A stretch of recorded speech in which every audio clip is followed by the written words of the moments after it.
다 함께 성경 봉독하겠습니다. 마태복음 5장 4절 말씀입니다. 애통하는 자는 복이 있나니 그들이 위로를 받을 것이며. 아멘. 산상수훈의 가르침은 혁명적입니다. 진실하게 실천해보려고 하면 할수록 산상수훈이 가진 엄청난 무게감을 느낄 수가 있습니다. 세상의 가치관을 뒤집어 엎는 구테타와 같은 가르침입니다. 시작 부분부터 나오는 팔복에 대한 말씀도 가히 혁명적입니다. 이 팔복의 말씀은 사회 통념을 깨어버리고 세상 가치관을 뒤집어 엎는 체제 전복적 말씀입니다. 지금 이 땅의 교회들에서 말하는 복과는 완전히 다릅니다. 지금 교회들이 말하는 복은 오히려 세상에서 말하는 복과 많이 닮아 있습니다. 예수님을 잘 믿고 섬기면 신수성가한다고 말합니다. 자녀들이 잘 되고 건강하고 물질적으로 풍요로워지고 가문을 세운다고 말합니다. 하지만 예수님께서 말씀하시는 복은 지금 이 땅의 교회들에서 말하는 복과는 거리가 멉니다. 그렇다면 당연히 세상에서 추구하는 복과도 완전히 다릅니다. 예수님이 말씀하시는 복들은 청개구리 복처럼 들립니다. 세상과 완전히 정반대입니다. 왜 그렇습니까? 크리스찬은 존재가 달라졌기 때문입니다. 크리스찬은 세상 사람들과 전혀 다른 존재로 거듭났기 때문입니다. 완전히 새 사람, 새 피조물입니다. 그래서 세상에서 볼 때 진짜 크리스찬은 수수께끼와 같은 사람들로 보이는 것이 정상입니다. ENM의 많은 선교사님들, 사역자들, 그리고 수십 년 동안 변함없이 자신의 자리를 지키는 많은 형제자매들이 바로 그런 사람들입니다. 세상의 상식과 논리로는 이해가 되지 않는 존재들입니다. 뉴스나 드라마나 영화에서 비웃고 씹는 대상이 되고 있는 교회의 모습과 교인들의 모습은 진정한 크리스찬의 모습이 아닙니다. 이는 예수님 당시 바리새인과 서기관들 같은 사람들입니다. 진정 하나님을 알지 못했던 사람들입니다. 진짜 크리스찬은 그렇게 살 수 없습니다. 첫 시간에 나눈 것처럼 산상수훈이 가르치는 핵심은 예수님 믿는 자라면 존재가 달라졌기 때문에 다르게 살라는 것입니다. 먼저는 세상 사람들과 다르게 살라는 것입니다. 다음으로는 단지 종교적인 사람들과도 다르게 살라는 것입니다. 오늘 말씀드리는 애통하는 자가 누리는 복도 동일한 맥락입니다. 5장 4절 한번 더 읽겠습니다. 애통하는 자는 복이 있나니 그들이 위로를 받을 것이며. 세상은 마음껏 웃고 마음껏 즐기는 자가 복이 있다고 말합니다. 반면에 예수님은 애통하는 자가 복이 있다고 말합니다. 세상은 마음껏 하고 싶은 일을 하고 가고 싶은 곳을 마음대로 여행하고 누리고 즐기는 사람이 행복하다고 말합니다. 반면에 예수님은 애통하는 자가 복이 있다고 말합니다. 고통과 슬픔 가운데 우는 사람이 복이 있다고 말합니다. 세상은 경기장 관중석에서 엑사이팅한 레저 현장에서 자기를 잊어버린 채 미친 듯이 웃고 고함치며 박수치며 몰입해서 열렬히 즐기는 사람이 행복하다고 말합니다. 반면에 예수님은 애통하는 자가 복이 있다고 말합니다. 예수님이 말씀하시는 애통은 단순히 우는 정도가 아닙니다. 가슴이 찢어지는 듯한 심한 고통 속에서 터져나오는 슬픔 속에서 애통하는 것을 의미합니다. 예수님은 이렇게 애통하는 자가 복이 있다고 말씀합니다. 누가복음 6장 25절입니다. 화 있을진저 너희 지금 배부른 자여 너희는 줄이리로다. 화 있을진저 너희 지금 웃는 자여 너희가 애통하며 울리로다.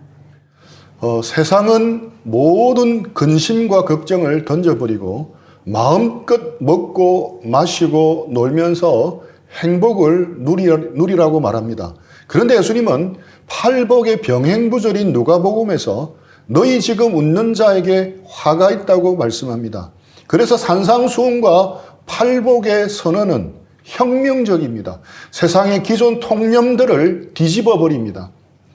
오늘날의 기준으로 보면 예수님은 아예 사람들을 모아 교회를 키우실 마음이 전혀 없는 분처럼 보입니다. 그렇다면 오늘 본문에서 나오는 애통함은 무엇을 의미하겠습니까? 사랑하는 사람을 먼저 떠나 보내거나 갑작스러운 재난과 어려움을 당했을 때 우리는 애통합니다. 하지만 오늘 본문이 말하는 애통은 이런 것도 포함될 수는 있겠지만 조금 다릅니다. 마치 심령이 가난한 자에게 주어지는 복이 물질적인 가난만을 의미하지 않는 것과 동일합니다. 그냥 가난한 자가 아니고 심령이 가난하다는 말은 영적인 가난을 의미합니다. 마찬가지로 오늘 말씀하시는 애통함 역시 영적인 애통을 말합니다. 그렇다면 영적인 의미에서 애통이 무엇이겠습니까? 이는 사랑하는 사람과 사별해서 애통하는 애통보다는 회개에 대한 애통입니다. 자기의 죄를 미워하는 데서 오는 애통입니다. 자신의 죄된 모습, 죄인된 자신을 보면서 느끼는 슬픔과 애통입니다. 요한복음 14장 21절입니다. 나의 계명을 지키는 자라야 나를 사랑하는 자니 나를 사랑하는 자는 내 아버지께 사랑을 받을 것이요 나도 그를 사랑하여 그에게 나를 나타내리라. 지난주 성경 공부 시간에 다루었던 내용입니다. 하나님의 사랑을 더 깨닫고 누리는 방법이 무엇일까는 질문에 답을 찾아본 구절입니다. 하나님의 사랑을 더 깨닫고 누리는 방법은 하나님의 말씀에 순종하는 겁니다. 실제로 하나님의 말씀을 지키며 사는 것입니다. 하나님의 말씀을 지키며 순종하며 사는 사람은 하나님의 사랑을 받을 것이라고 말씀합니다. 자칫 오해하면 하나님의 사랑이 조건적인 사랑처럼 보이게 만드는 구절입니다. 말씀에 순종하는 조건을 이루어야만 하나님이 사랑해 주신다는 것처럼 들리기 때문입니다. 이것은 오해입니다. 최고급 호텔 뷔페에 가서 앉아 있는다고 해서 배가 부른 것이 아닌 것과 마찬가지입니다. 마음껏 식사를 즐기려면 접시를 들고 가서 먹고 싶은 음식을 가져와서 먹을 때 가능합니다. 마찬가지로 예수님 안에서 하나님의 사랑을 더 깨닫고 누리는 방법은 이미 베풀어 주신 하나님의 말씀에 순종하는 겁니다. 그래서 이 구절을 오해 없이 읽으려면 한 단어를 바꾸면 됩니다. 요한복음 14장 21절을 바꾸어서 읽어보겠습니다. 나의 계명을 지키는 자라야 나를 사랑하는 자니 나를 사랑하는 자는 내 아버지의 사랑을 누릴 것이요 나도 그를 사랑하여 그에게 나를 나타내리라. 받을 것이요라는 단어 대신에 누릴 것이요라는 단어를 넣어서 읽으면 오해 없이 더 리얼하게 읽혀질 것입니다. 그런데 여기까지가 다가 아닙니다. 하나님의 사랑을 더 깨닫고 누리는 방법이 이 구절에서 하나가 더 숨어 있습니다. 그것이 무엇이겠습니까? 하나님의 말씀을 따라 살려고 애를 써보아야 비로소 리얼한 나를 만날 수 있습니다. 나도 미처 모르고 있던 나를 만나는 것입니다. 자신은 말씀대로 살 수 없는 존재라는 것을 비로소 깨닫습니다. 우리는 자신이 죄인이라는 사실을 막연하게 알고 있기가 쉽습니다. 하지만 하나님의 말씀대로 살아보려고 애를 써볼 때 비로소 깨닫습니다. 나는 말씀대로 살 수 없는 죄인이구나 하는 것을 처절하게 깨닫습니다. 말씀대로가 아니라 욕심대로, 죄의 본성대로 살 수밖에 없는 죄인임을 비로소 직시하게 됩니다. 우리는 언제든지 마음만 먹으면 우리가 입고 있는 죄의 옷을 벗을 수 있다고 생각합니다. 그래서 언제든 굳게 마음만 먹으면 정말 말씀대로 살 수 있다고 생각합니다. 그런데 결코 그렇지가 않습니다. 실제로 자신이 입고 있는 죄의 옷을 벗으려고 해봐야 벗을 수 없음을 비로소 깨달을 수 있습니다.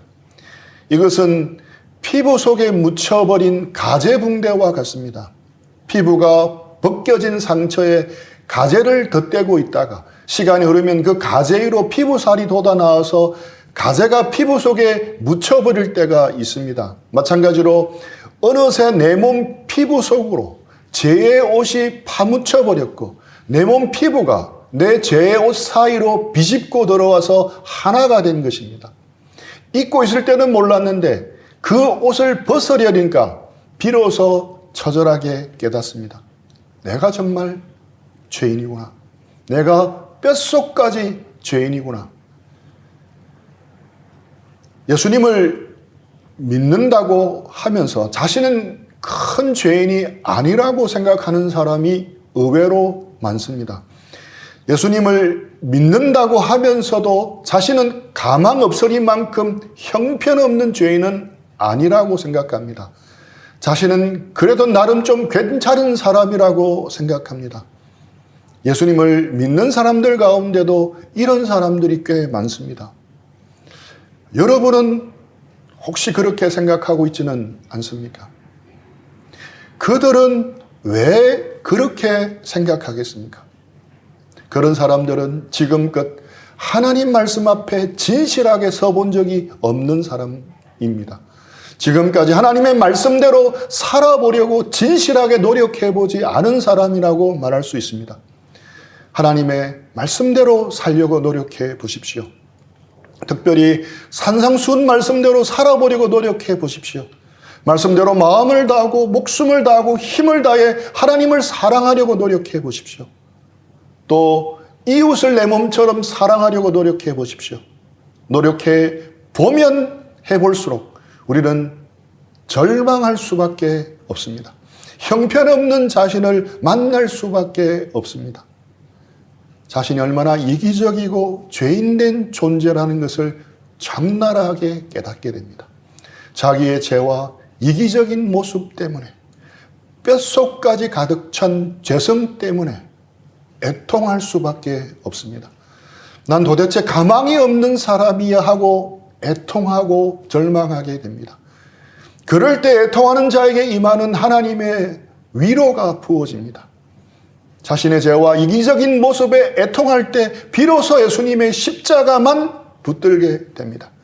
이런 나까지 사랑해 주시고 아들을 십자가에 내어주신 하나님의 사랑에 비로소 눈뜨게 됩니다.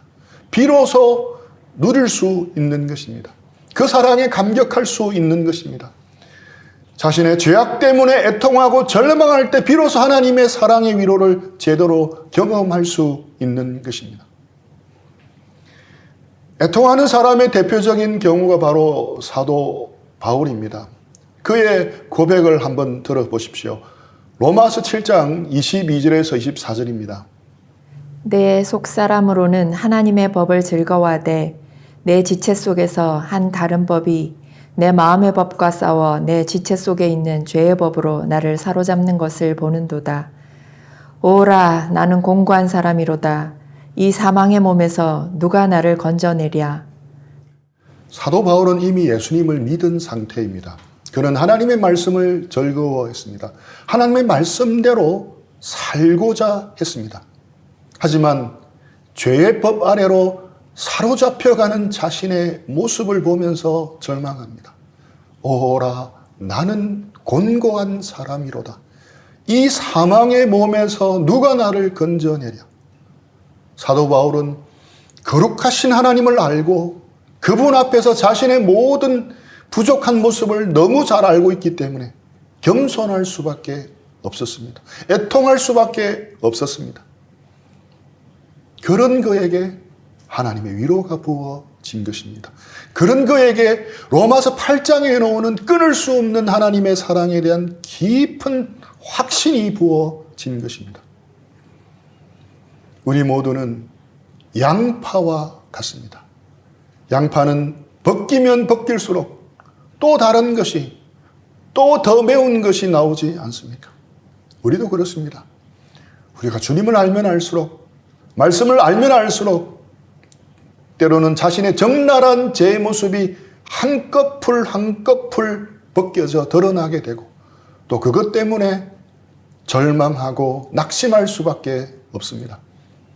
이것을 깊이 깨달을수록 우리는 오직 주님의 은혜만이 구원한다는 사실을 철저히 깨닫습니다. 그리고 그런 은혜가 아니면 살 수 없네라고 고백할 수 있는 것입니다. 저의 간증을 잠시 나누겠습니다. 1986년 감림산 기도원에서 열린 수양회가 제 생애 첫 수양회였습니다. 약 35년이 넘는 세월이 지난 지금도 그때의 느낌과 상황들이 기억이 납니다. 기독교를 철저하게 반대하는 집안이어서 시골에 있는 과친구 고추 모종 심어주러 간다고 둘러대고 회비도 없어서 친구에게 빌려서 간 수양회였습니다. 감림산 기도원 본당이 꽉 찰 정도로 약 600명 가량 모인 수양회였습니다. 당시에는 기도원 마룻바닥에 앉아서 메시지를 들었습니다. 변 목사님의 메시지와 간증을 들으면서 생각이 많아졌습니다. 그리고 잘 모르지만 밝은 얼굴을 한 젊은 사람들이 힘차게 찬송을 부르는 모습을 보고 들으면서 마음속으로 20년간의 인생에서 한 번도 진지하게 질문해 보지도 경험해 보지도 못한 질문을 하게 되었습니다. 그리고 답도 스스로 찾기 시작했습니다. 정말 하나님이라는 존재가 살아계신 것 같다. 하나님은 사람들이 신앙이라는 관념 속에서 만들어낸 존재만은 아니구나. 보이지는 않지만 내가 숨쉬는 공기처럼 살아계신 분 같다. 라는 생각을 해보았습니다. 그리고 메시지를 들으면서 잘은 모르지만 하나님이 살아계시고 성경의 사실이라면 하나님이란 존재는 나를 엄청나게 사랑하시는 분만은 틀림없다는 생각을 하게 되었습니다. 자기의 사랑하는 아들을 십자가에 죽이신 것을 보면서 만약 하나님이 살아계시다면 그분은 정말 나를 사랑하시는 분이라는 생각을 하게 되었습니다. 사람이 배설물 냄새가 진동한 돼지 우리에 돼지가 되어 들어가 33년을 지내는 것보다 예수님이 이 땅에 인간의 몸을 입고 33년을 지내시고 십자가에 돌아가신 것이 더 힘들었다는 말씀이 마음에 박혔습니다. 그렇게 십자가는 저에게 찾아왔습니다. 성경이 믿어지기 시작했습니다. 형제들과 교제가 너무 좋고 훈련관에서 형들이 해주는 밥이 그렇게 맛있었습니다. 밥 먹고 형들하고 게임하고 돼지 실험하고 토요일이면 축구하던 것이 너무 좋았습니다. 그때 염동배 형제님이 제 리더였고 지금 부산에서 슈퍼바이저로 섬기고 계신 김기영 형제님이 우리 팀 형이었습니다. 어쩔 때는 그 형들과 훈련관 방에서 땀범벅이 되면서 테니스공으로 축구까지 하기도 했습니다. 그때 같이 방축구를 하고 돼지 실험을 했던 팀 리더 형은 지금 대전제일교라는 큰 교회 담임 목사님으로 계십니다. 형들과 함께 부르는 찬송이 너무 좋았습니다. 1학년 1학기 중간고사를 한참 치르던 날 밤늦도록 공부하다가 지금 부산대 생물관 언덕에서 시원한 밤 공기를 마시면서 밤하늘을 올려다보며 일기를 적었습니다. 콜럼버스가 오랜 항해 끝에 저 멀리 수평선 너머로 신대륙을 발견했을 때의 그 기쁨, 나도 이제 그 기쁨을 알 것 같다. 하나님이 살아계시고 나를 사랑하신다는 것, 나를 위해 십자가를 지시기까지 사랑하셨다는 것이 너무 감사하고 감동이 되었습니다. 그런데 이런 꽃길만 있으면 좋을 텐데 그렇지 않았습니다. 그렇게 신앙생활을 즐겁게 시작하며 조금씩 성경 말씀을 배우면 배울수록 말씀대로 살려고 노력하면 할수록 갈등이 되었습니다. 저의 이중적인 삶 때문이었습니다. 선교에서 교제하고 형들하고 찬송하고 말씀 배울 때는 천국에 있는 느낌이었습니다. 그러나 집에만 가면 지옥이었습니다. 중학교 3학년 때 목수일을 하시던 아버지에게 중풍이 찾아오시면서 나름 다복했던 가정에 금이 가기 시작했습니다. 중풍으로 몸이 불편하셔서 집에만 계셔야 했던 아버지는 트러블 메이커였습니다. 특히 어머니를 너무 못살게 괴롭혔습니다. 생활비와 형과 저희 학비를 대어야 하셨기에 주야간으로 힘들게 일을 하셨던 어머니가 너무 안쓰러웠습니다. 마음이 아팠습니다. 아버지의 사소한 투정으로 집안에는 바람잘 날이 없었습니다. 반찬이 짠이 맵리하는 문제로 식사하다가 밥상이 날아갈 때가 한두 번이 아니었습니다. 그래서 중고등학교 때에는 거의 집에 붙어 있지 않았습니다. 다복한 가정을 가진 친구들이나 친척들을 보면서 아무도 모르게 혼자서 눈물을 흘릴 때도 있었습니다. 제가 대학에 올 즈음에는 더 심해졌습니다. 예수님을 믿고 난 뒤 아버지를 용서하게 해달라고, 사랑하게 해달라고 2년이 넘도록 기도했지만 그게 쉽게 해결되지 않았습니다. 집안에서는 분노하고 용서하지 못한 저의 모습, 집 밖에서 교제 안에서 밝게 웃으며 즐겁게 지내던 저의 모습, 이 두 모습은 너무나 대조적이었습니다. 이중적이라 느껴졌습니다. 이런 위선적이고 이중적인 모습 때문에 마음이 힘들었습니다. 기독교 신앙은 나에게 맞지 않는 건가 하는 생각까지도 하게 되었습니다. 진실하고 정직하려면 이 신앙을 그만두어야 하나 하는 생각까지도 하게 되었습니다. 이런 중에 한 번은 캠퍼스 책임을 맡고 계시는 장진호 형제님과 교제를 할 기회가 생겨서 이 문제를 나누었습니다. 그 교제가 너무 도움이 되었습니다. 그때의 교제가 지금도 기억될 만큼 큰 충격이었고 깨달음을 주었습니다. 아버지를 용서하지 못하고 분노가 치밀어 오르는 자신의 모습 때문에 너를 스스로 정죄하지 마라. 대신에 예수님의 십자가로 나아가라. 더 이상 너 자신을 정죄하지 마라.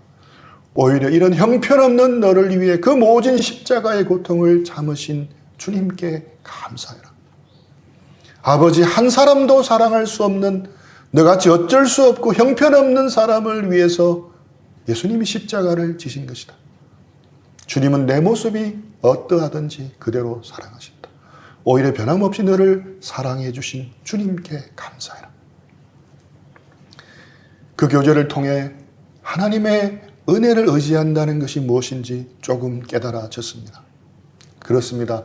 저는 말씀대로 살려고 노력하면 할 수 있다고 여겼는데 비로소 제 자신의 모습을 바로 본 것입니다. 내 스스로 문제를 해결하려고 하면 할수록 늪에 빠지는 더 절망 속으로 빠져들어갔던 것입니다. 그런데 문제는 간단했습니다. 나는 원래 그렇다. 나는 원래 그렇다는 사실을 인정하게 되었습니다. 그리고 거기서 멈추지 말고 이런 내 모습까지 받아주시려고 대신 십자가 져주신 주님의 사랑을 기억하고 오히려 감사해야 함을 깨달았습니다. 너무 기쁘고 감사한 깨달음이었습니다. 이런 나를 위해 십자가를 신 주님, 그 주님의 십자가 사랑이 너무 감사했습니다. 형편없는 자신의 모습을 정죄하는 대신 십자가에서 보여주신 주님의 사랑에 감사하기 시작했습니다. 그때 이후로부터 스스로의 정죄감 때문에 늘 어둡던 제 삶이 조금씩 바뀌기 시작했습니다. 집에서도 바뀌기 시작했습니다. 이렇게 주님을 배워가면서 그동안 제게 잊지 못할 몇 번의 경건의 시간이 있었습니다. 팝콘 터지듯 한 번씩 터진 경건의 시간대 받은 은혜가 지금 저의 삶을, 저의 신앙을 이끈다 해도 과언이 아닙니다. 아마 대학교 3학년 때라 생각이 되는 추운 겨울날이었습니다. 동이 틀려면 아직 시간이 많이 남은 캄캄한 새벽, 부산대 인문관 뒤편 동아리 파크에서 손전등으로 성경을 밝히면서 어른 손을 부비며 가졌던 경건의 시간이었습니다. 경건의 시간 패시지는 마가복음 15장에 예수님이 십자가에 달리시는 장면이었습니다. 예수님 십자가 주변에 어떤 사람들이 있었나 묵상을 하면서 로마 군병들을 주목하게 되었습니다. 십자가 근처에 로마 군병들이 있었습니다. 예수님의 양팔을 벌리고 양발을 모으고 둔탁한 큰 해모와 굵은 못을 가지고 예수님을 십자가에 못 박았습니다. 골고다의 메아리 쳐울리는 예수님의 비명소리에는 아랑곳하지 않고 무표정하게 습관적으로 큰 해머를 내리쳤습니다. 누워있던 십자가를 세우면 하중이 그 세 개의 못에 집중되기 때문에 말할 수 없는 고통으로 비명소리가 터져 나왔습니다. 하지만 그것마저 그들의 관심이 되지를 못했습니다. 그런 로마 군병들이었습니다. 마가복음 15장 24절입니다. 십자가에 못 박고 그 옷을 나눌세 누가 어느 것을 가질까 하여 제비를 뽑더라. 그 군병들의 관심은 예수님이 남겨놓은 옷이었습니다. 그들에게 있어서 몇 푼 안 되는 그 옷만큼도 예수님은 관심 밖이었습니다.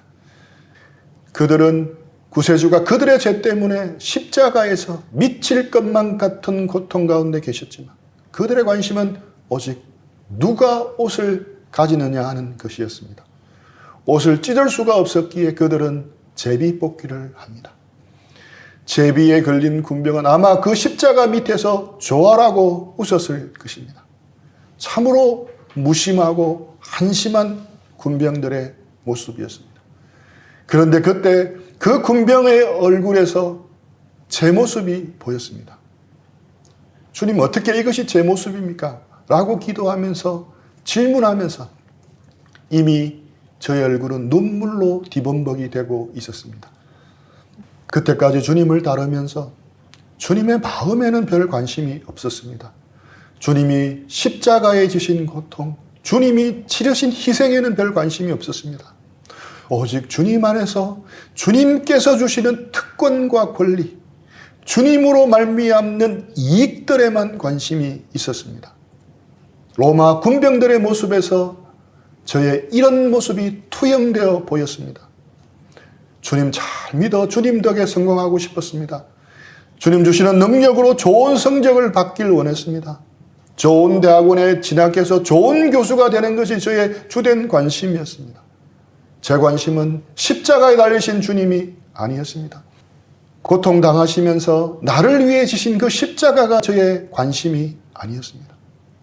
오직 저의 관심은 예수님으로 말미암아 누리는 복에만 관심이 있었습니다. 그 아침에 자백하고 자백하면서 많이 울었습니다. 이기적인 나를 위해서 십자가를 져주신 주님, 그 고통을 참아내신 주님, 아무런 요구도 하지 않으시고 이런 이기적인 나를 그래도 변함없이 사랑하신 주님, 그 주님의 사랑이 너무 눈물겹게 와닿았습니다. 이제는 주님만을 최고로 사랑하고 주님만을 위해 살겠습니다. 나를 위해 그 고통당하신 주님 이제 사랑하겠습니다. 주님 앞에 모든 것을 내려놓겠습니다 라고 기도하면서 그 아침 시간을 보냈습니다. 그때 맞이하던 아침 햇살이 유난히 새로웠던 기억이 아직도 납니다. 사도 바울도 그랬고 수많은 영적인 선배들도 그랬고 저 자신도 그랬습니다. 자신의 죄의 모습, 이기적인 모습에 애통하며 절망할 때 비로소 하나님의 사랑이 부어졌습니다. 세상이 줄 수 없는 하나님의 사랑이 부어졌습니다.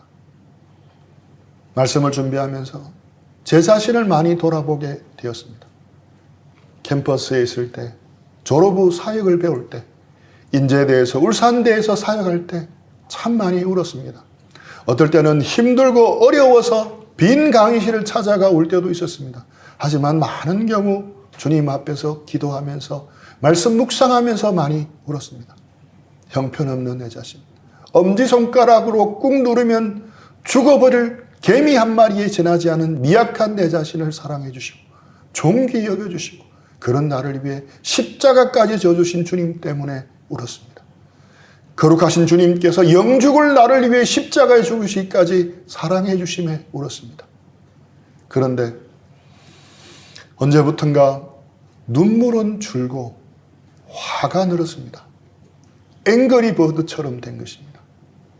눈물 대신 불의한 사회와 구조적 모순의 분노가 늘었습니다. 내 죄한 애통함 대신 불의한 교회 공동체에 대한 분노가 늘었습니다. 울음이 사람들에 대한 실망으로 분노로 바뀔 때도 많았습니다. 말씀을 준비하면서 이제 다시 분노를 내려놓고 울음을 회복해야 함을 깨닫습니다. 다시 애통하기를 원합니다. 하나님 앞에서 하나님의 말씀 앞에 제대로 서기를 원합니다. 연약한 자신을 보면서 부족한 자신을 보면서 말씀대로 살지 못하는 자신을 보면서 먼저 애통하기를 원합니다. 겸손한 마음과 가난한 마음을 잃어버린 제 자신을 보며 울기 원합니다. 이제 좀 안다고 교만한 마음으로 함부로 판단하는 어리석은 제 자신을 보며 애통하기 원합니다. 주신 형제자매들을 더욱 따뜻하게 대하고 사랑하지 못한 자신을 바라보며 그리스도의 사랑을 알고 가르치는 자로서 그리스도의 사랑이 없는 제 자신을 더욱 깨닫고 애통하기를 원합니다. 애통함으로 회개하고 돌이키기를 원합니다. 주님의 은혜로 돌아서기를 원합니다. 주께서 우리 모두에게 이런 복 주시기를 축복합니다. 여기 있는 우리 모두가 자신에게 절망하기를 축복합니다. 자신의 죄악 때문에, 이기심 때문에, 사랑 없음 때문에, 하나님을 사랑하는 마음이 없는 것 때문에 애통하는 복이 주어지기를 축복합니다. 이 복은 예수님이 주시기를 원하시는 복입니다. 이 복을 받아 누려서 우리 모두 애통하는 자에게 부어주시는 하나님의 위로와 은혜를 더욱 누리시기를 축복합니다. 우리 들은 말씀 생각하면서 잠시 기도하고 적용하는 시간